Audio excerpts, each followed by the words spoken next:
एक बार पुनः मैं शशांक पाठक अपने सभी विद्यार्थियों का हिस्ट्री कॉन्सेप्ट बाय शशांक पाठक चैनल पर स्वागत करता हूं। डियर स्टूडेंट्स, कल हमारी आपकी बात हुई थी, तो कल जो है हम प्रागैतिहासिक काल के अंतर्गत जो है प्री हिस्ट्री के अंतर्गत जो है पैलियोलिथिक एज, मेसोलिथिक एज और नियोलिथिक एज पर संक्षिप्त बात हमने की थी, यानी कि पूर्व पाषाण काल, मध्य पाषाण काल, नव पाषाण काल। कल के टॉपिक में हमने पैलियोलिथिक एज यानी कि पूर्व पाषाण काल के अंतर्गत हमने कई सारी बिंदुओं पर परिचर्चा की। आज की जो हमारी क्लास है आपके बीच में वह मध्य पाषाण काल के संदर्भ में देखा जाएगा, और मध्य पाषाण काल के साथ साथ हम आपसे नव पाषाण काल के महत्वपूर्ण बिंदुओं पर भी परिचर्चा करेंगे। सबसे पहले कल की क्लास जो हमारी आपके साथ हुई थी उस क्लास पर एक संक्षिप्त व्याख्या हम आपको कर देते हैं ताकि आप आगे की क्लास को कंटिन्यू समझ पाएं। कल हमने आपसे बताया था कि जो प्रागैतिहासिक काल है वह 3 पार्ट में उसका डिवीजन हुआ है, यानी कि प्रागैतिहासिक काल के अंतर्गत जो स्टोन एज है उसका डिवीजन, यानी कि पूर्व पाषाण काल, मध्य पाषाण काल और नव पाषाण काल। इन तीनों कालों में जो अंतर रहा उसके आधार पर अलग अलग किया गया है। जहां पूर्व पाषाण काल का जो मानव है, पैलियोलिथिक एज का जो मानव है जिसका जीवन शिकार पर निर्भर है, वही मध्य पाषाण काल का जो मानव है वह कहीं न कहीं शिकार से हट करके पशुपालन पर अपने आप को निर्भर करता है। और इसी क्रमिक विकास के अंतर्गत आप जब देखेंगे कि ये विकास की अवस्था आगे बढ़ेगी और नव पाषाण काल में हम आएंगे तो वहाँ पर आप देखेंगे कि नव पाषाण काल का जो मानव है वह जो है पशुपालन की अपेक्षा जो है वह एग्रीकल्चर यानी कि कृषि को इंपॉर्टेंस देता है। तो आज हम जो है शिकारी युग से आगे बढ़ेंगे और पशुपालन युग यानी कि डोमेस्टिकेशन पीरियड को देखेंगे और वहाँ से आगे बढ़ते हुए एग्रीकल्चर की बात करेंगे, कृषि की बात करेंगे। अब आइए मध्य पाषाण काल और नव पाषाण काल में मानव का जीवन किस तरह से रहा है उसके बारे में हम परिचर्चा करें। तो सबसे पहले मध्य पाषाण काल यानी कि मेसोलिथिक एज के बारे में हम आपसे बात करेंगे। मेसोलिथिक एज यानी कि मध्य पाषाण काल, और मध्य पाषाण काल के अंतर्गत कई सारे महत्वपूर्ण बिंदु हैं जो आपको यहां पर दिख रहा है। इन सभी महत्वपूर्ण बिंदुओं पर परिचर्चा करने से पहले, यानी कि छोटे छोटे जो पॉइंट्स आपको दिख रहे हैं इन सब पर बात करने से पहले एक बार हम एक डायग्राम के माध्यम से मध्य पाषाण काल के कुछ महत्वपूर्ण अन्य बिंदुओं पर परिचर्चा कर लेते हैं ताकि यहां पर लिखी गई जो सारी बातें हैं वह आपको हम आसानी से और सहजता से जो है समझा सकें। जैसा कि पहले मैंने कई बार इस बात को बोला है कि हमारी अपनी जो क्लास होगी काफ़ी सहज और सरल होगी, और ये तभी सहज और सरल बन सकती है जब हमारे द्वारा बताए गए सारे जो कॉन्सेप्ट हमारे विद्यार्थियों को समझ में आ जाएं। तो आपको सारी बातें समझ में आए और ये जो यहां पर लिखा हुआ ये भी सारी बातें समझ में आए कि उससे पहले मध्य पाषाण काल के अन्य महत्वपूर्ण बिंदुओं पर परिचर्चा कर लेते हैं ताकि हम इन सब बातों को समझ पाएं।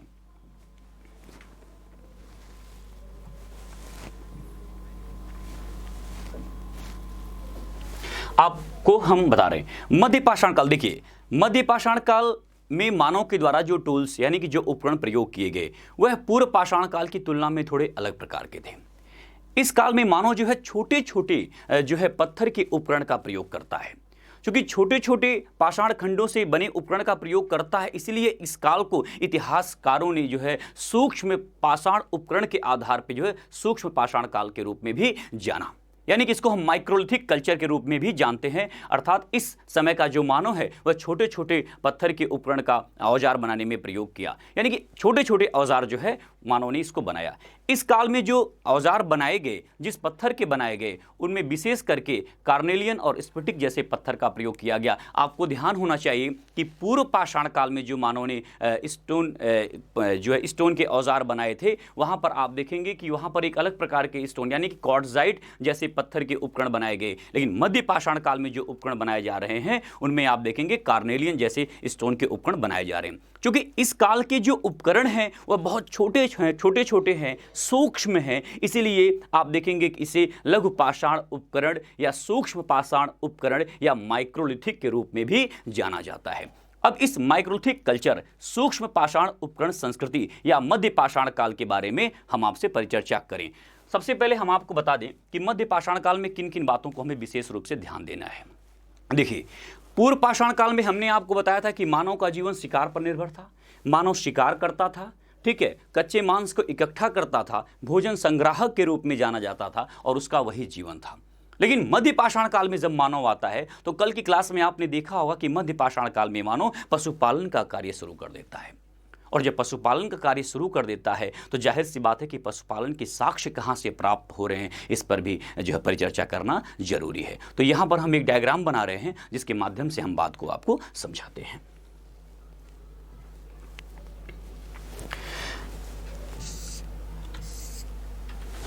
ये मिसोलिथिक एज है, मध्य पाषाण काल।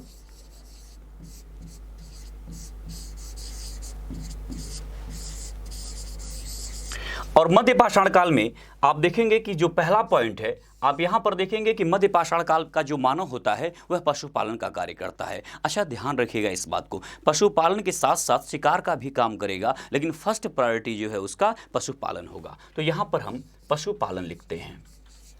और जब बात पशुपालन की हम कर रहे हैं तो यहाँ पर हम देखेंगे कि मानव जिन पशुओं का अपने जीवन में उपयोग किया, यानी कि पालतू बनाया, आप उनमें देखेंगे कि उनके साक्ष्य कहाँ से प्राप्त हो रहे हैं। तो पहला प्लेस जो हम आपसे बात कर रहे हैं वह है बागोर। बागोर जो प्लेस है वह भीलवाड़ा डिस्ट्रिक्ट राजस्थान में, यानी कि भीलवाड़ा से आप देखेंगे कि भीलवाड़ा के बागोर में जो है पशुपालन का पहला साक्ष्य प्राप्त होता है। इसके बाद दूसरा प्लेस जो आप देखेंगे, दूसरा प्लेस है जो है आदमगढ़। आदमगढ़ जो प्लेस है यह है होशंगाबाद मध्य प्रदेश में है। होशंगाबाद मध्य प्रदेश के आदमगढ़ से जो है पशुपालन का साक्ष्य प्राप्त होता है। तो अगर हम डोमेस्टिकेशन की बात करते हैं, पशुपालन की बात करते हैं, तो यहां पर आप देखेंगे दो प्लेस है, एक तो बागोर और दूसरा आदमगढ़। तो बागोर से बागोर जो है राजस्थान के भीलवाड़ा डिस्ट्रिक्ट के अंतर्गत आता है, यहां से पशुपालन का साक्ष्य प्राप्त हुआ है। और दूसरा आप देखेंगे आदमगढ़ जो होशंगाबाद यानी कि मध्य प्रदेश में पड़ता है, यहां से भी पशुपालन के साक्ष्य प्राप्त हुए हैं। दूसरे पॉइंट पर अगर हम बात करें तो दूसरा पॉइंट यहां पर आप देखेंगे हम टूल्स की बात करते हैं, यानी कि उपकरण की बात करते हैं। तो टूल्स की यानी कि उपकरण की हम बात करें तो हमने आपको थोड़ी देर पहले बताया कि इस काल का जो मानव है वह छोटे छोटे उपकरण का प्रयोग करता है, जिसे हम लघु पाषाण उपकरण या माइक्रोलिथिक के रूप में जानते हैं। अभी इन सारी बातों को हम स्लाइड के माध्यम से भी आपको दिखाएंगे। तीसरा जो सबसे महत्वपूर्ण पॉइंट है मध्य पाषाण काल में वह यह है कि इस काल का जो मानव है वह शिला पर चित्रकारी करने लगा, पत्थर पर चित्रकारी करने लगा। और शिला पर चित्रकारी यानी कि पत्थर पर चित्रकारी के जो साक्ष्य प्राप्त हुए हैं, जो एविडेंस प्राप्त हुए हैं, वह मध्य प्रदेश में भीमबेटका एक प्लेस है। भीमबेटका से जो है शिला पर चित्रकारी के साक्ष्य प्राप्त हुए हैं। और कहा जाता है कि भीमबेटका के शिलाओं पर जो चित्रकारी की गई है वह चित्रकारी यौन संबंध और जो है बच्चों के जन्म के साक्ष्य जो हमें वहां से प्राप्त हो रहे हैं वहां पर दिखाया गया है। तो एक सबसे महत्वपूर्ण पॉइंट होता है शिला पर चित्रकारी यानी कि रॉक पेंटिंग।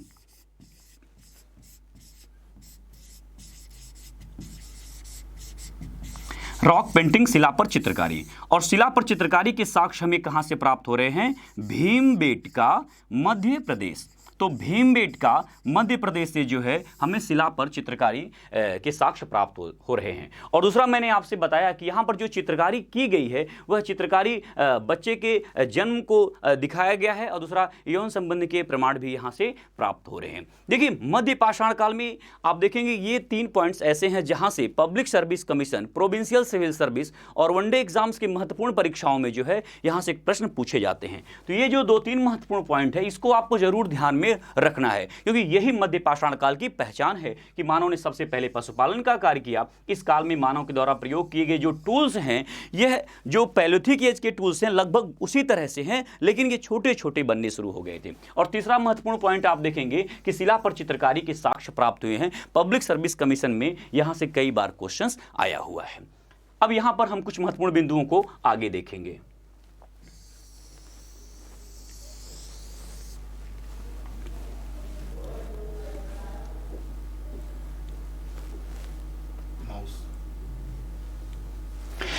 यहां पर देखिए आपको कई सारे पॉइंट्स लिखे गए हैं। जब अभी थोड़ी देर पहले जो हमने आपको बताया है यहां पर आप इस सभी बिंदुओं को देख सकते हैं। देखिए मध्य पाषाण काल, यहां पर पहला पॉइंट आपको दिख रहा है कि इस काल के मानव द्वारा पत्थर के बने लघु पाषाण उपकरण का प्रयोग किया गया, जो हमने आपको पहले ही बता दिया। लघु पाषाण उपकरण को माइक्रोलिथिक या सूक्ष्म पाषाण उपकरण भी कहा गया है। और इस काल में जिन पत्थरों का प्रयोग किया गया है उपकरण बनाने में, उनमें आप देख रहे होंगे स्फटिक और कार्नेलियन जैसे पत्थरों का प्रयोग किया गया है। यह भी आपको ध्यान में रखना होता है, कई बार एग्जाम में जो है इस प्रकार के प्रश्न भी आ जाते हैं कि किस प्रकार के पत्थर का प्रयोग किया गया है, तो आप यहां पर देखेंगे। ध्यान रखिएगा, पैलियोलिथिक एज में आपने देखा तो वहां पर क्वार्टजाइट पत्थर का प्रयोग किया गया है, और मध्य पाषाण काल में आप देख रहे हैं तो कार्नेलियन और स्फटिक जैसे स्टोन का प्रयोग किया गया है टूल्स बनाने में। अगला पॉइंट, इस काल में मानव द्वारा पशुओं को पालतू बनाया गया है एवं पशुपालन का कार्य प्रारंभ हुआ। इस बात को भी आप समझ पा रहे हैं। अच्छा, एक दो क्वेश्चंस आता है कि मानव ने सबसे पहले किस पशु को पालतू बनाया, तो आपको ध्यान देना है कि कई सारे महत्वपूर्ण किताबों में जो है कुत्ते को पालतू पशु के रूप में देखा जाता है, और कई जगह पर जो है भेड़ और बकरी के भी उदाहरण प्राप्त होते हैं। तो आपके एग्जाम में जब कभी भी क्वेश्चन आएगा तो ऑप्शन के अकॉर्डिंग आपका आंसर होना चाहिए। आगे की बात आप देखिए, पशुपालन का प्रथम साक्ष्य आदमगढ़, हमने आपको पहले ही बताया, आदमगढ़ होशंगाबाद मध्य प्रदेश में है, यहां से साक्ष्य प्राप्त हुआ है। और दूसरा बागोर भीलवाड़ा राजस्थान से भी जो है साक्ष्य प्राप्त हो रहे हैं पशुपालन के। मध्य पाषाण काल में शिला पर चित्रकारी के साक्ष्य भीमबेटका मध्य प्रदेश से प्राप्त हुआ है। यहां पर यौन संबंध के साथ साथ बच्चे के जन्म का भी चित्रकारी किया गया है। यह जो पॉइंट है ये बहुत ही इंपॉर्टेंट है और कई बार कमीशन के द्वारा यहां से प्रश्न पूछा गया है। नेक्स्ट आप देखेंगे भीमबेटका अब्दुल्लागंज रायसेन में है, यानी कि ये जो भीमबेटका प्लेस है ये कहां पर है, तो ये भी आपको ध्यान देना है कि ये मध्य प्रदेश के जो है रायसेन डिस्ट्रिक्ट के अंतर्गत अब्दुल्लागंज में पड़ता है। तो ये सब जो छोटी छोटी बातें हैं आपको यहां पर ध्यान देना है। देखिए, हम आपको एक बात बता दें, स्टोन एज में इन्हीं सब बिंदुओं पर आपको विशेष रूप से जानकारी रखनी है, और जितने सारे पॉइंट्स यहां पर लिखे गए हैं इन सारे पॉइंट्स से जो है वनडे एग्जाम से लेकर के यूनियन पब्लिक सर्विस कमीशन तक के प्रश्न बने हुए हैं, और साथ ही साथ प्रोविंशियल सिविल सर्विस की तैयारी जो विद्यार्थी कर रहे हैं उनके लिए और सहज हो जाएगा, क्योंकि हमने आपको पहले ही बताया था कि वनडे से लेकर के यूनियन पब्लिक सर्विस कमीशन तक के क्वेश्चंस को हम कवर करेंगे। तो प्रोविंशियल सिविल सर्विस की तैयारी जो भी विद्यार्थी कर रहे हैं उनके लिए तो और बेहतर होगा, क्योंकि उनका जो एग्जाम्स होता है वनडे और यूपीएससी के मध्य में पड़ता है। आप आगे देखेंगे, नेक्स्ट पॉइंट आप आगे देखेंगे, यहां पर उत्तर प्रदेश के सराय नहर राय से युद्ध का प्राचीनतम साक्ष्य प्राप्त हुआ है। यानी कि मध्य पाषाण काल में युद्ध का प्राचीनतम साक्ष्य कहां से प्राप्त हुआ है, यह भी क्वेश्चंस कई बार आपके एग्जाम में आया हुआ है। तो ध्यान दीजिएगा, उत्तर प्रदेश के सराय नहर राय से युद्ध का प्राचीनतम साक्ष्य प्राप्त हुआ है। सराय नहर राय से ही हत्या का प्रथम साक्ष्य प्राप्त हुआ है। यह भी कई बार क्वेश्चंस आपके एग्जाम में बनता है कि हत्या का जो है प्रथम साक्ष्य कहां से प्राप्त होता है, तो सराय नहर राय उत्तर प्रदेश से। आगे देखेंगे कि यहां से प्राप्त कंकाल के सिर से पत्थर घुसा हुआ मिला है। जो ये पत्थर घुसा हुआ मिला है लिखा हुआ सेंटेंस है, इसी से हम जो है इस बात को ध्यान में रखते हैं कि हत्या का जो प्रथम साक्ष्य ऊपर की लाइन लिखी हुई इस बात को यहां पर आपको पूर्ति कर देगी कि जो पत्थर घुसा हुआ सिर में है, जिससे हत्या के प्रथम साक्ष्य की बात वहां पर की जा रही है। नेक्स्ट पॉइंट आप देखेंगे, मानव द्वारा मिट्टी के बर्तन बनाने का कार्य इसी काल में प्रारंभ हुआ। इलाहाबाद के चोपनी मांडो से मिट्टी के बर्तन के प्रथम साक्ष्य प्राप्त हुए हैं, और हम आपको बता दें, आपको आश्चर्य होगा कि इलाहाबाद के चोपनी मांडो से जो मिट्टी के बर्तन के प्रथम साक्ष्य प्राप्त हो रहे हैं वह सिर्फ हिंदुस्तान में ही नहीं, ऐसा माना जाता है कि विश्व में मिट्टी के बने बर्तन के प्रथम साक्ष्य हैं। तो यह भी आपके एग्जाम में कभी आ सकता है कि जो है विश्व में मिट्टी के बने बर्तन के प्रथम साक्ष्य कहां से प्राप्त हो रहे हैं, तो इलाहाबाद के चोपनी मांडो से। नेक्स्ट, इस काल में उत्तर प्रदेश के महदहा से सिलबट्टे का साक्ष्य प्राप्त हुआ है। सिलबट्टा तो आप समझ ही रहे होंगे, सिलबट्टे का प्रयोग किस प्रकार से होता है। जो भी ग्रामीण अंचल के विद्यार्थी हैं, विशेष करके छात्राएं, तो आप तो इसका प्रयोग तो बड़े अच्छे से बखूबी करते होंगे। और सिलबट्टा वही होता है जिसको हम लोग अपने घर पर यूज़ करते हैं जो है। तो आप यहाँ पर देखेंगे कि सिलबट्टे का साक्ष्य कहाँ से प्राप्त हुआ है, तो आप यहाँ पर देखेंगे जो है कि उत्तर प्रदेश के महदहा से।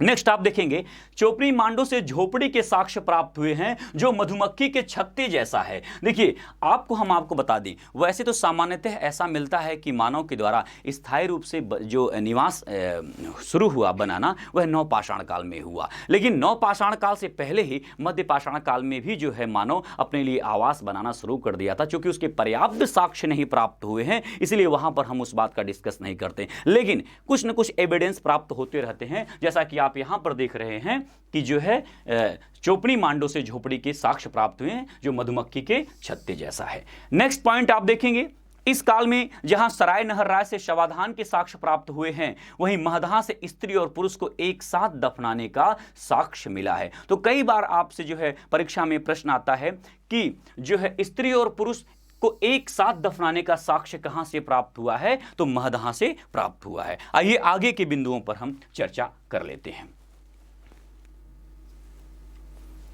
देखिए यहां पर मध्य पाषाण युग के स्थल की बात की गई है, जो यहां पर हमें आपको ध्यान देना है।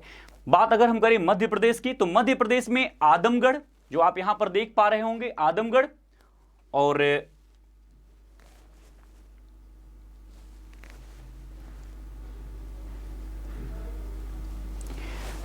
आदमगढ़ होशंगाबाद, जहां से पशुपालन का साक्ष्य प्राप्त हुआ है। सेकंड आप देख रहे होंगे भीमबेटका, जो भोपाल के समीप है, और तीसरा बोधौर, जो सिद्धि के समीप है। वहीं आप राजस्थान की अगर बात करें तो राजस्थान में बागोर सबसे बड़ा मध्य पाषाणिक स्थल अब माना जाता है मध्य पाषाण काल का, यहां से भी पशुपालन के साक्ष्य प्राप्त हुए हैं। उत्तर प्रदेश की हम बात करें तो उत्तर प्रदेश में महागढ़, मेजा के समीप, दूसरा सराय नहर राय, जहां से हत्या का प्रथम साक्ष्य प्राप्त हुआ है। अभी थोड़ी देर पहले हमने आपसे इस बात की परिचर्चा की। और साथ ही साथ महदहा, जहां से स्त्री और पुरुष को एक साथ दफन करने का साक्ष्य प्राप्त हुआ है। देखिए ये सारे पॉइंट इंपॉर्टेंट हैं। और आप यहां पर देखेंगे बिहार की अगर हम बात करें तो बिहार में आप देखेंगे पैसरा प्लेस है, जहां से जो है मध्य पाषाण काल के एविडेंस प्राप्त हो रहे हैं।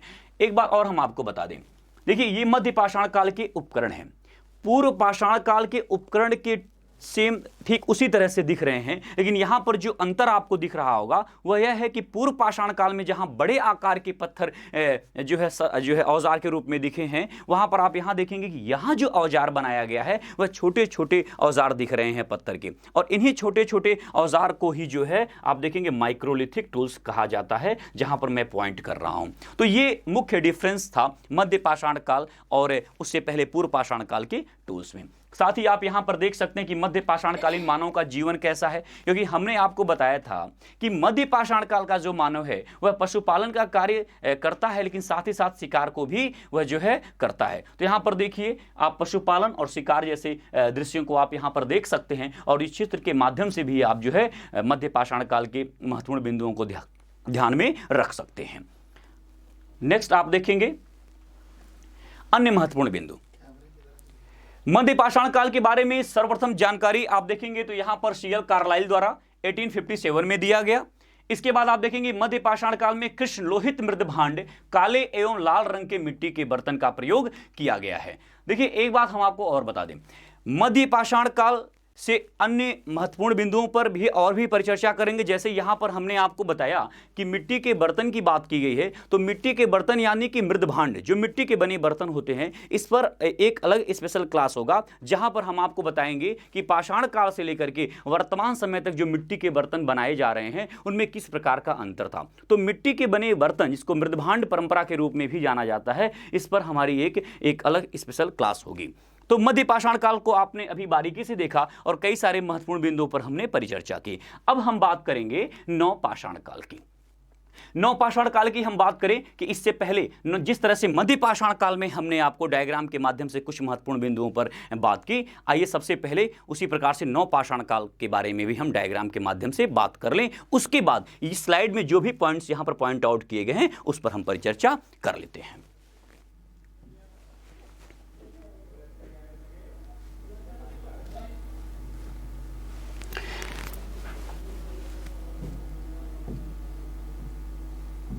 देखिए नवपाषाण काल में आप देखेंगे कि जो पहला पॉइंट हमारा होगा कि नवपाषाण काल नवपाषाण काल के समय में जो पूरा स्थल है, जो प्लेस है, उसका एक्सपेंशन क्या है, उसका जो है जियोग्राफिक एक्सपेंशन क्या है, भौगोलिक विस्तार क्या है।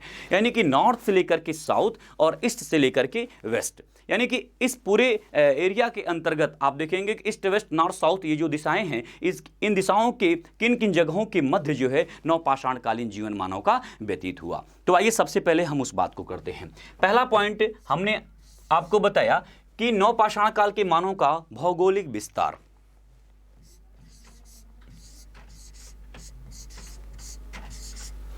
भौगोलिक विस्तार की अगर हम बात करें तो आप यहां पर इस डायग्राम के माध्यम से देख सकते हैं। देखिए ये नॉर्थ है, ये साउथ है, ये ईस्ट है और ये वेस्ट है। नॉर्थ की हम बात करें तो नॉर्थ में एक प्लेस है बुर्ज होम। बुर्ज होम जो कश्मीर में पड़ता है। अगर हम ईस्ट की बात करें तो यहां पर आप देखेंगे बंगाल, बिहार, उड़ीसा, उत्तर प्रदेश, असम जैसे राज्य होंगे। दक्षिण में अगर हम बात करें तो दक्षिण में दो प्लेस बहुत इंपॉर्टेंट हैं, एक तो संगनकल्लू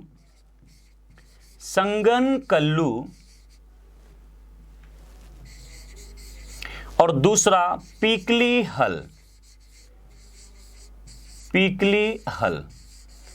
ये आपका कर्नाटक में पड़ेगा। और अगर हम वेस्ट की बात करें तो आप यहां पर देखेंगे प्लेस है रानाघुंडई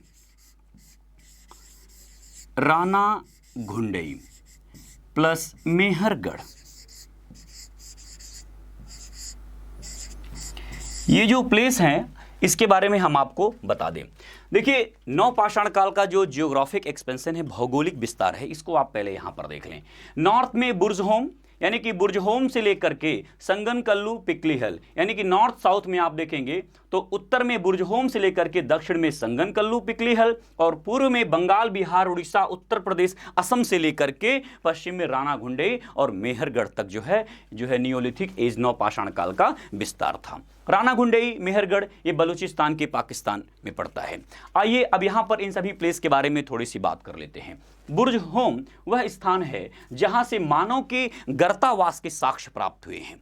गर्तावास का मतलब क्या है? देखिए, गर्त का मतलब क्या होता है? गर्त का मतलब गड्ढा और आवास का मतलब निवास करने वाला जगह है। तो यानी कि बुर्जहोम एक ऐसा प्लेस है जहां पर आप देखेंगे कि मानव अपने रहने के लिए जो है गर्त में, गड्ढे में अपना घर बनाया, यानी कि गड्ढे में वह निवास करता था। इसीलिए यहां पर आप देखेंगे गर्तावास के साक्ष्य प्राप्त हुए हैं। दूसरा एक बात और हम आपको बता दें, यहां बुर्जहोम जो प्लेस है, एक प्लेस और है गुफकराल। तो बुर्जहोम और गुफकराल से एक साक्ष्य और प्राप्त होता है, जो डेड बॉडी है, यानी कि मानव को जब दफन किया जाता था तो उसके साथ जो है उसके पालतू कुत्ते को भी दफन कर दिया जाता था। तो यहां से जो है मानव की डेड बॉडी के साथ, उसके शवाधान के साथ जो है पालतू कुत्ते के भी साक्ष्य प्राप्त होता है।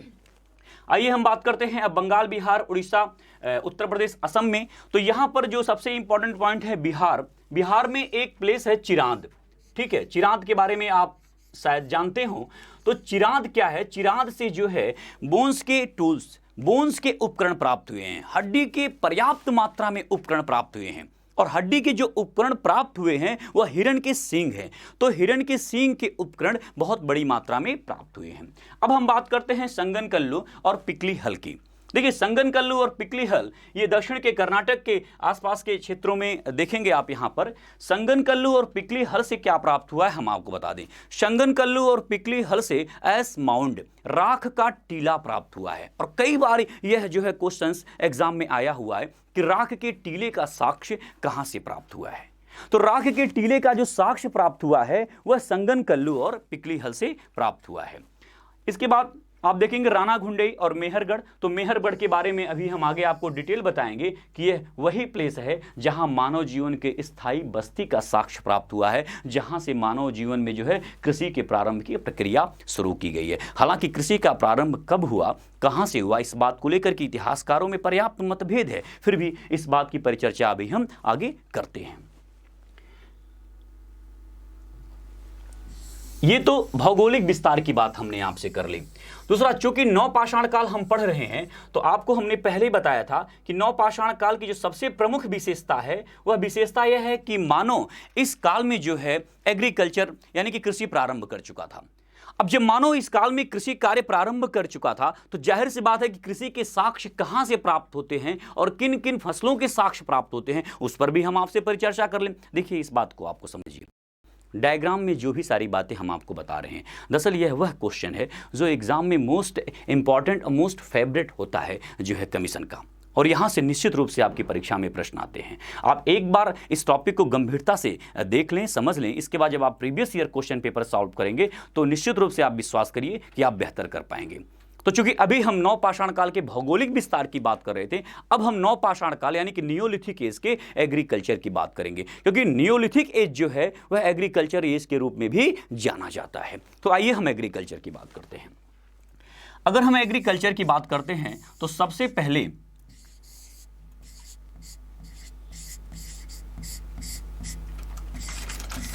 यानी कि हम कृषि की बात करते हैं तो सबसे पहले प्रश्न ये उठता है कि कृषि के साक्ष्य कहां से प्राप्त हुए हैं। तो 3 प्लेस हम आपको बता रहे हैं। पहला प्लेस है मेहरगढ़, और मेहरगढ़ के बारे में हमने आपको बता दिया है कि मेहरगढ़ जो है बलूचिस्तान पाकिस्तान में पड़ता है। दूसरा प्लेस जो है वो कोलडिहवा है, कोलडिहवा इलाहाबाद में पड़ता है। तो कोलडिहवा हो गया और मेहरगढ़ हो गया। और तीसरा प्लेस जो है वह है लहुरा देवा।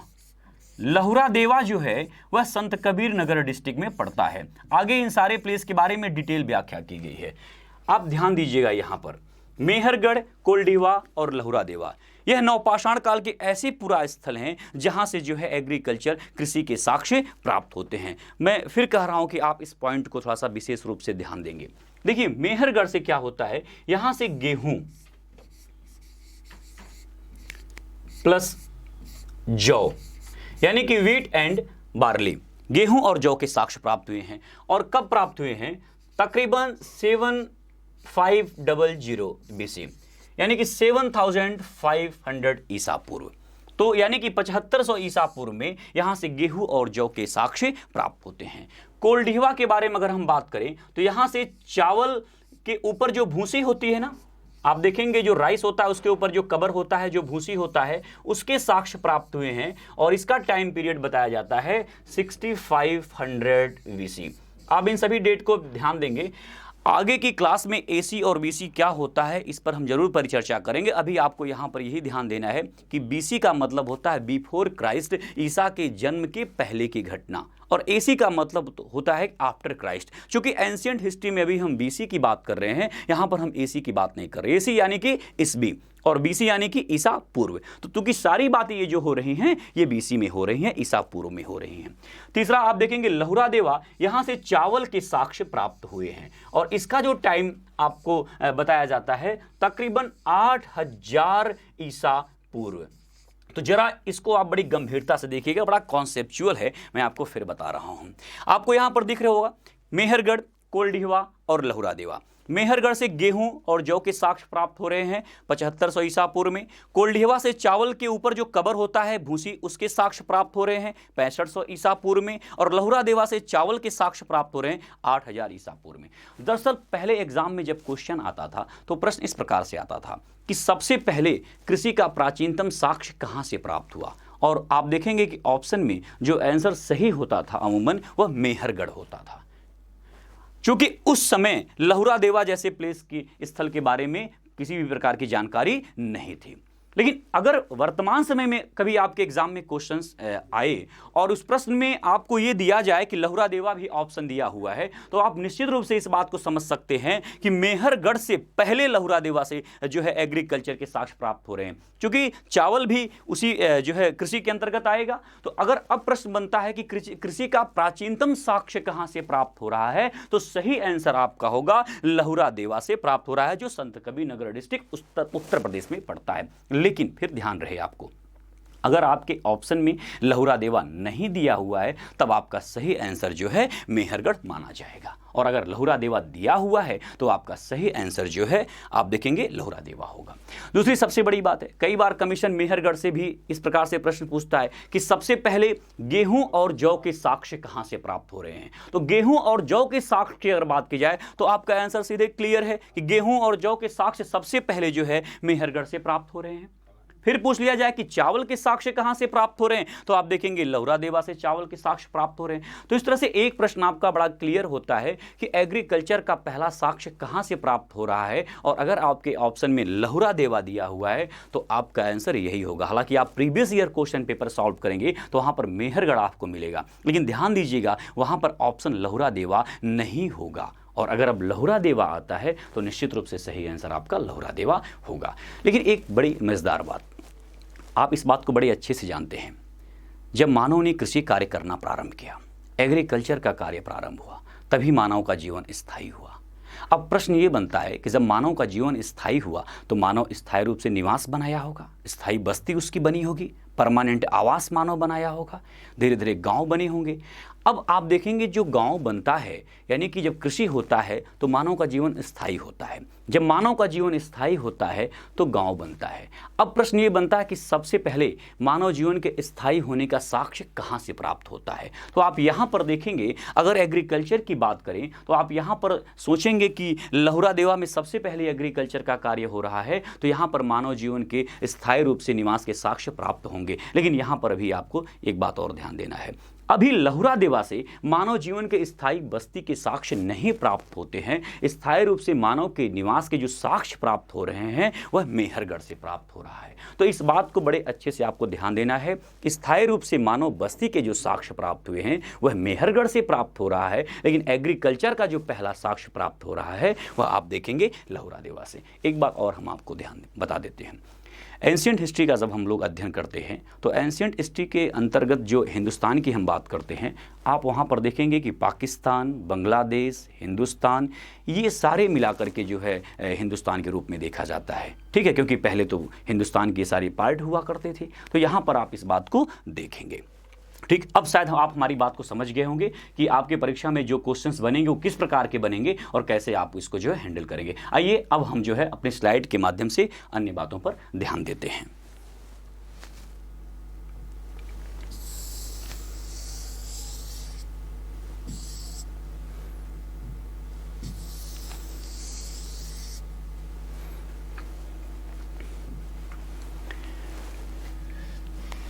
आप यहाँ पर अब देख पा रहे होंगे नवपाषाण काल। अब मैं जो भी सारे पॉइंट्स लिखे गए हैं मैं इसको आपको एक बार बताता हूँ और फिर आप यहाँ पर इसको ध्यान देंगे।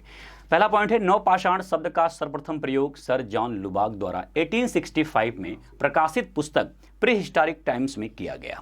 ठीक है, और आप एक बात और हम आपको बता दें, ये जो आप इमेज देख रहे होंगे, जो चित्र देख रहे होंगे, तो देखिए एक तरफ टूल्स उपकरण का इमेज आपको दिखाया जा रहा है और दूसरी तरफ आप देखेंगे कि जो है यहाँ पर ये मानव जीवन किस प्रकार का था, आप इसको यहाँ पर देख सकते हैं। देखिए जो टूल्स हैं वो थोड़े डेवलप हो रहे हैं और यहाँ देखिए अब ये जो औजार आपको टूल्स दिख रहे हैं ये पहले की तुलना में आधुनिक दिख रहे हैं। ठीक है, आइए हम बात करते हैं इस इमेज की।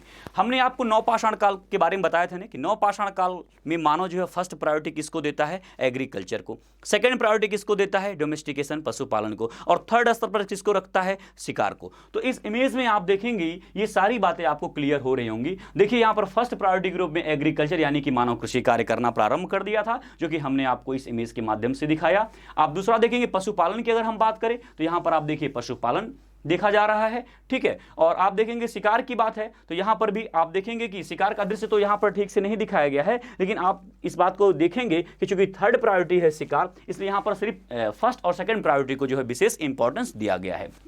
तो नवपाषाण काल में सबसे महत्वपूर्ण बात यह है कि मानव एग्रीकल्चर को फर्स्ट प्रायोरिटी दिया और डोमेस्टिकेशन को सेकंड प्रायोरिटी, और ये नवपाषाण काल के टूल्स हैं।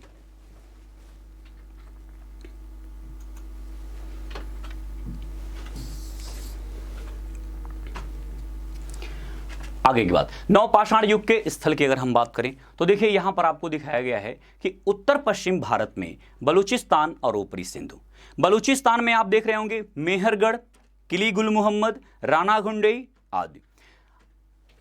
दूसरा आप देखेंगे कश्मीर, कश्मीर में झेलम नदी के आसपास देखेंगे बुर्जहोम और गुफकराल, ये दो प्लेस हैं, इसके बारे में हमने आपको पहले ही बताया। आप यहां पर देखेंगे उत्तर भारत में उत्तर प्रदेश और बिहार, उत्तर प्रदेश के अंतर्गत कोल्डिवा और महागढ़, बिहार में आप चिरांद और शेनवार। पूर्वी भारत में आप यहां पर देखेंगे पश्चिम बंगाल में आप देखेंगे पांडु जो है राजर देवी, और इसके बाद असम में आप देखेंगे सरुतरु और मारक डोला। ठीक है, प्रायद्वीपीय भारत की अगर हम बात करें तो आप यहां पर देख पा रहे होंगे कर्नाटक में ब्रह्मगिरी, हाल्लूर, कोडेकॉल, ठीक है, कुपगाल, मास्की, अन्य प्लेस यहां पर दिखाए गए हैं। और आंध्र प्रदेश में आप देखेंगे यहां पर नागार्जुन कोंडा और पिक्ली हल जैसे जो है प्लेस की भी बात की गई, साथ ही साथ तमिलनाडु के पायम पाली जैसे जो है साइट्स की बात की गई। देखिए यहां पर बहुत सारे प्लेस आपको दिख रहे हैं, सबको आपको यहां पर याद नहीं करना है, क्योंकि आपके मन में आ रहा होगा कि सर इतने सारे फैक्ट, इतने सारे पॉइंट्स कैसे हमको याद करना है। तो यहाँ पर आपको ध्यान नहीं देना है, बस आपको करना क्या है कि ये जो आपको ये जो है बुर्जहोम आपको यहां पर दिखाई दे रहा है। बुर्जहोम जैसे प्लेस के बारे में आप बात करेंगे।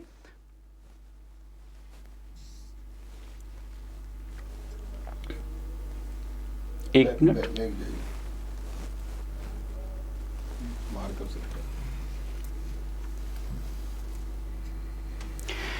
इस प्लेस को आप ध्यान में रखेंगे, ठीक है। बुर्जहोम, क्योंकि इसके बारे में हमने आपको बताया था कि यहां से जो है गर्तावास और मानव के साथ जो है उसके डेड बॉडी के साथ कुत्ते के दफन करने का साक्ष्य प्राप्त हुआ है। और आप यहां पर इस बात को देखेंगे। दूसरा प्लेस जो आपको ध्यान में रखना है वो बिहार का चिरांद आपको ध्यान रखना है, उत्तर प्रदेश का कोल्डिहवा आपको ध्यान रखना है, बलूचिस्तान में मेहरगढ़ को आपको ध्यान रखना है, ठीक है। और इसके अलावा आप देखेंगे कि हाँ, यहाँ पर संगन कल्लू जैसे प्लेस को ध्यान रखना है। संगन कल्लू से क्या प्राप्त हुआ है? राख का टीला प्राप्त हुआ है। तो इस प्रकार के कुछ महत्वपूर्ण प्लेस हैं जिनको आपको ध्यान रखना है, बाकी सब आपको याद नहीं करना है।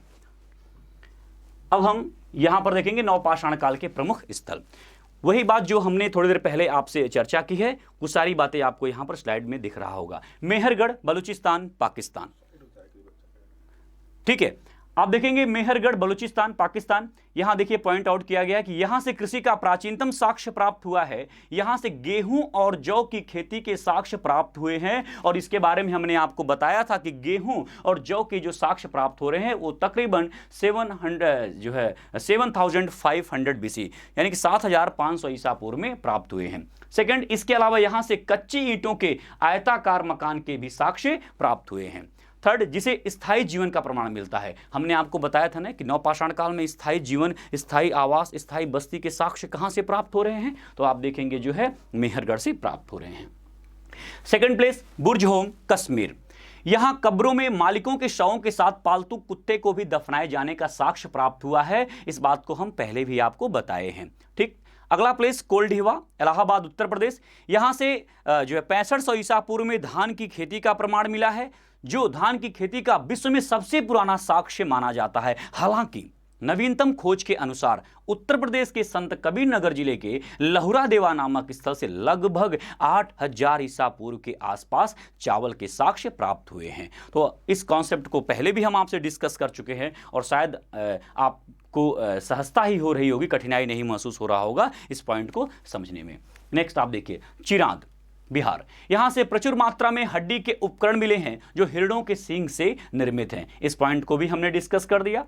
नेक्स्ट आप देखेंगे चोपनी मांडो, उत्तर प्रदेश। यहां से हस्त निर्मित मृदभांड के प्रमाण प्राप्त हुए हैं। देखिए हमने आपको पहले भी बताया कि मृदभांड पर हमारी एक अलग स्पेशल क्लास होगी, जहां पर हम आपको बताएंगे कि पाषाण काल से लेकर के जो है और वर्तमान काल तक किस प्रकार मानव ने मिट्टी से बने बर्तन का प्रयोग किया और किस युग में, किस काल में मिट्टी के बने बर्तन को क्या नाम दिया गया है। तो इस पर आप घबराएंगे नहीं, इस पर हमारी एक अलग क्लास होगी।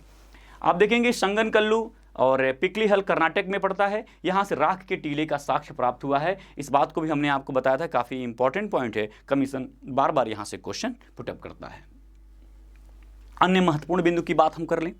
अन्य महत्वपूर्ण बिंदु में आप देखेंगे कि नवपाषाण काल में मानव उपभोक्ता ही बना रहा, हालांकि कृषि में अधिशेष उत्पादन हो चुका था। देखिए यहां पर जो अधिशेष उत्पादन है इसको आपको थोड़ा सा विशेष ध्यान देना है, इस पर हमें डिस्कस करना है आपको। कृषि में अधिशेष उत्पादन यानी कि सरप्लस प्रोडक्शन, सरप्लस प्रोडक्शन की वजह से क्या क्या परिवर्तन हो सकते हैं, इस बात को बड़ी गंभीरता से आपको विचार करना होगा। थोड़ी देर बाद हम इस पॉइंट्स पर पॉइंट आउट करते हैं, बस थोड़ा आप पेशेंस रखें, आगे के पॉइंट्स को हम पहले पढ़ लेते हैं।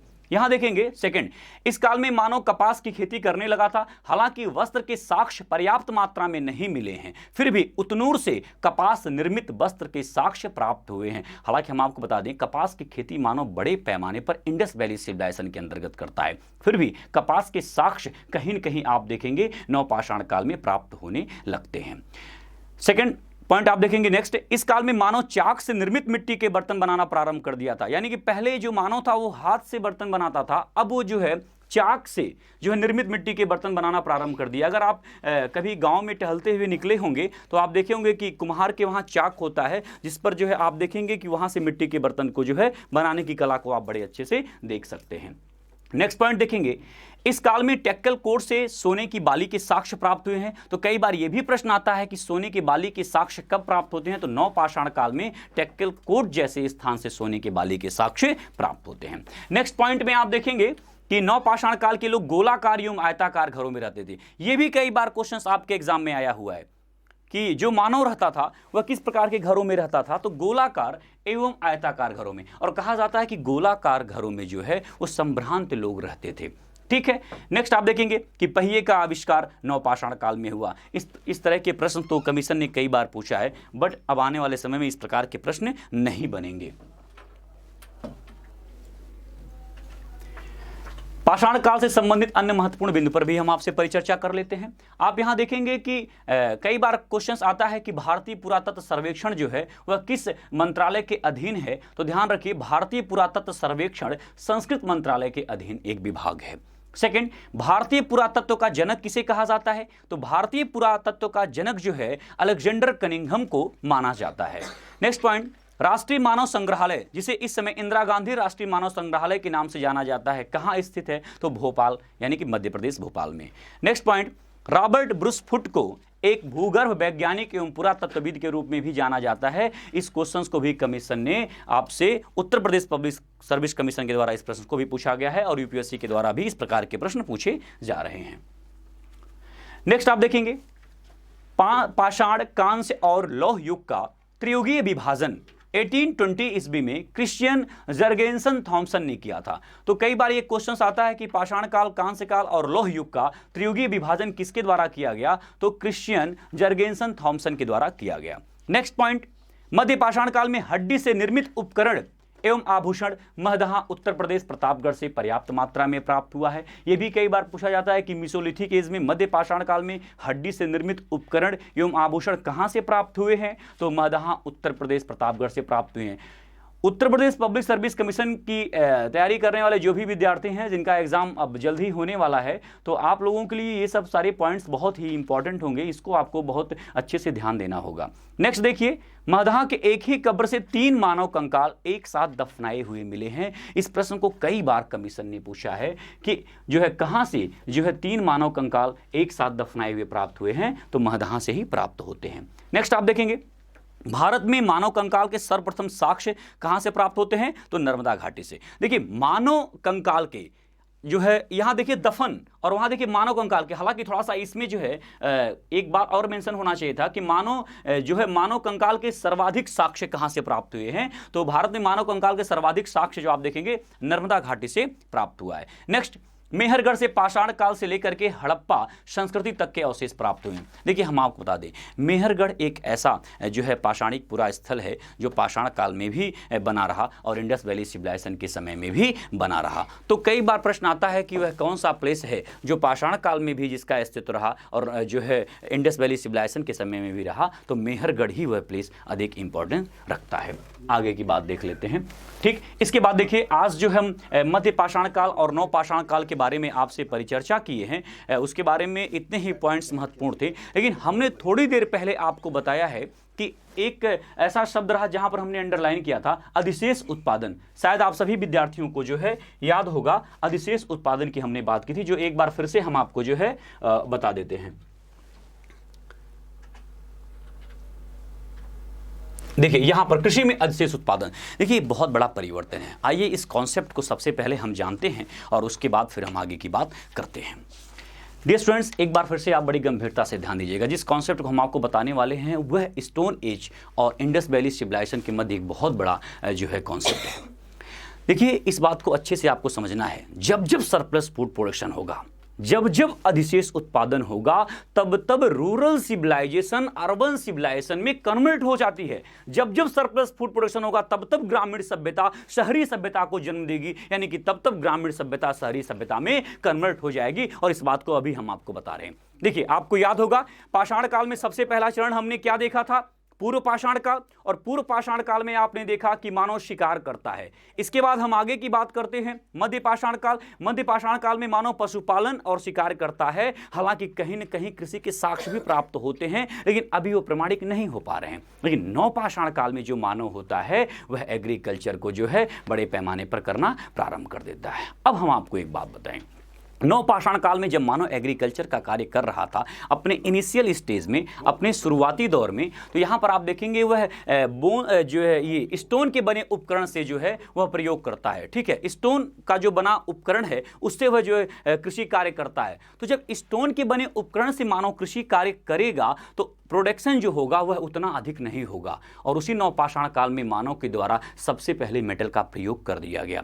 मानव के द्वारा प्रयोग किया गया जो सबसे पहला मेटल है वह कॉपर है, तांबा है। और तांबे के प्रयोग से जबरदस्त परिवर्तन हो गया, यानी कि प्रोडक्शन सरप्लस हो गया। और आपको पता है कि अब आप सोच रहे होंगे कि तांबे के प्रयोग से प्रोडक्शन सरप्लस कैसे हो गया। अरे भाई, पत्थर की तुलना में जब हम तांबे का प्रयोग करेंगे तो जंगलों की सफाई बड़ी आसानी से हो जाएगी, ठीक है। निवास करने योग्य भूमि हम बना लेंगे, ठीक है। जाहिर सी बात है खेत की जुताई बड़ी उत्तम अवस्था में होगी। तो जब ये सब सारे कार्य होंगे तो कृषि में सरप्लस प्रोडक्शन होगा कि नहीं होगा। और जब कृषि में सरप्लस प्रोडक्शन होगा तो आप यहाँ पर इस कॉन्सेप्ट को समझिए। मैं बार बार कहूँगा कि जब जब सरप्लस प्रोडक्शन होता है तब तब ग्रामीण सभ्यता शहरी सभ्यता को जन्म देगी। आप यहाँ देखिए, मान लीजिए नवपाषाण काल के दो गाँव हैं, एक मोहनपुर और एक सोहनपुर। उदाहरण को बड़े अच्छे समझिएगा। एक मोहनपुर गांव है और एक सोहनपुर गांव है, ठीक। एग्रीकल्चर प्रारंभ हो चुका था। जब एग्रीकल्चर प्रारंभ होगा तो गांव बसने शुरू हो जाएंगे। अब मोहनपुर गांव और सोहनपुर गांव, मान लीजिए मोहनपुर गांव की जो मिट्टी है, ठीक है, वहां गेहूं की फसल बड़ी अच्छी हो रही है। और सोहनपुर गांव की जो मिट्टी है वहां पर चावल की फसल बड़ी अच्छी हो रही है। बस फसल इतनी ही अच्छी हो रही है कि उस गांव के लोग अपना जीवन चला सकते हैं। लेकिन जब मानव ने कॉपर का प्रयोग किया, तांबे का प्रयोग किया, तो दोनों गांव में जो फसल का उत्पादन है वह सरप्लस होने लगा। और जब सरप्लस होने लगा तो आप एक बात बताइए कि जब आपके लिए जितनी जरूरत है उससे ज़्यादा जब आपके वहाँ उत्पादन होगा तो आपके मन में यही आएगा ना कि क्यों ना मैं गेहूं दे करके चावल ले लूं। और उनके मन में भी यही बात आएगा कि क्यों ना मैं चावल दे करके गेहूं ले लूं। तो यही मानव के मन में जब आया तो यही मानव आगे बढ़ता है और अब लेन देन की प्रक्रिया शुरू कर देता है। तो कहीं न कहीं बार्टर सिस्टम, वस्तु विनिमय प्रणाली का जन्म हो गया। अब बार्टर सिस्टम का जन्म कैसे हो रहा है? सरप्लस फूड प्रोडक्शन की वजह से। सरप्लस फूड प्रोडक्शन नहीं हुआ होता तो लेन देन की प्रक्रिया नहीं शुरू होती, और लेन देन की प्रक्रिया शुरू हुई तो देखिए बदलाव क्या होगा। मान लीजिए कि मोहनपुर गांव का कोई व्यक्ति है, उसको चावल लेकर के या गेहूं लेकर के दूसरे गांव में जाना है। अब वहां से वह चला, एक दूरी तय करता है और वह सोहनपुर गांव में पहुंचा और वहां जो है गेहूं या चावल लेकर के, जो चावल या गेहूं लेकर के वह आ गया। अब ये लेन देन की प्रक्रिया शुरू हुई, लेकिन एक कठिनाई हो रही थी। देखिए दो गांवों के बीच में डिस्टेंस काफ़ी था। देखिए आज के ज़माने में ट्रांसपोर्ट इतना बेहतर है कि आप हज़ारों किलोमीटर का डिस्टेंस बहुत कम समय में तय कर लेते हैं। बट उस ज़माने में जो है कुछ ही किलोमीटर की दूरी को तय करने में एक लंबा समय लगता था। तो जब मोहनपुर का श्याम सोहनपुर जाता था तो उसको आने जाने में एक लंबा समय लग जाता था। पता चलता है कि आज वह चला और 3 दिन बाद आया। तो ये इस प्रकार की कठिनाई दोनों गांव के लोगों के बीच में बनी रही। हो सकता है दोनों गांव के लोग आपस में मिले हों, मुलाकात किए हों और उन्होंने विचार किया हो कि अगर इन दोनों गांवों के बीच में कोई एक प्लेस बना दिया जाए जहां पर हमारा और आप सबका मिलना हो जाए एक निश्चित समय पर, जहां हम और आप लेन देन करके अपने अपने गांव जा सकते हैं। तो इससे आपकी भी दूरी कम हो जाएगी और हमारी भी दूरी कम हो जाएगी। देखिए ये सारी बातें जो हम आपसे कर पा रहे हैं वो सरप्लस फूड प्रोडक्शन की वजह से कर पा रहे हैं, अधिशेष उत्पादन की वजह से कर पा रहे हैं। अब हुआ क्या कि एक समय के बाद एक जगह बनाया गया जहां पर मानो जो है जो दोनों गांव के लोग थे वह इकट्ठा हो रहे थे। अच्छा वह जगह कौन सा बनाया गया होगा यह भी आपको ध्यान देना होगा।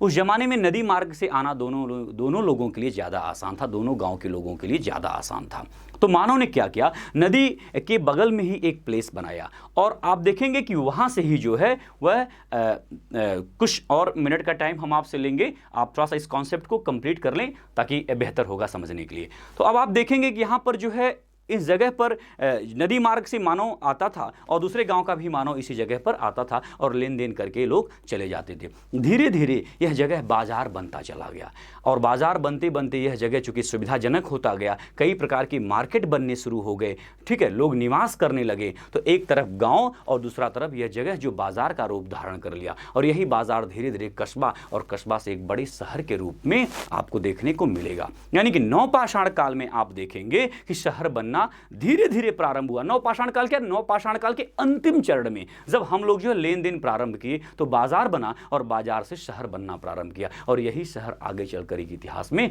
इंडस वैली सिविलाइजेशन के रूप में जाना गया, जो कि first urban civilisation in India. Bharat का जो पहला शहरीय सभ्यता आपको देखने को मिलेगा वह सिंधु घाटी की सभ्यता यानी कि इंडस वैली सिविलाइजेशन के रूप में जाना जाएगा।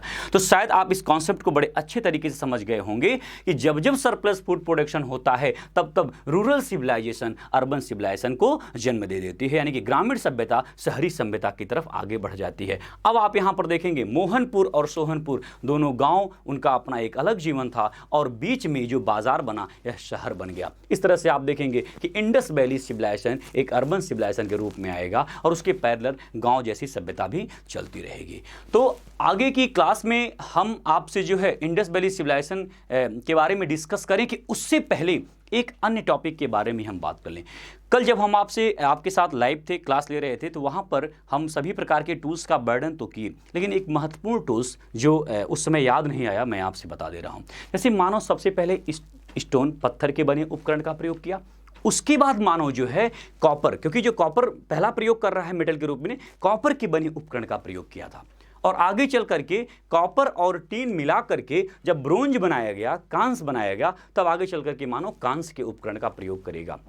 और जब मानव कांस के उपकरण का प्रयोग करेगा, उसके साथ साथ तांबे के भी उपकरण का प्रयोग किया जाएगा, तो वह इंडस वैली सिविलाइजेशन होगा। तो इंडस वैली सिविलाइजेशन और नवपाषाण काल के बीच में जो ब्रिज बनेगा वह बनेगा ताम्र पाषाण काल, यानी कि स्टोन एज के बाद मानव तांबे का प्रयोग किया और उसी समय तांबे के साथ साथ मानव स्टोन का भी प्रयोग करता था। तो इस तरह से नवपाषाण काल और इंडस वैली सिविलाइजेशन सिंधु घाटी की सभ्यता के बीच में जो ब्रिज बन रहा है वह तांबे और पत्थर के बने उपकरण का ब्रिज होगा, उस समय का काल होगा। तो उसे ताम्रपाषाण काल कहा जाता है और इसी को चालकोलिथिक कल्चर के नाम से भी जाना जाता है। तो नेक्स्ट क्लास में हम चालकोलिथिक कल्चर के बारे में, ताम्रपाषाण काल के बारे में बात करेंगे।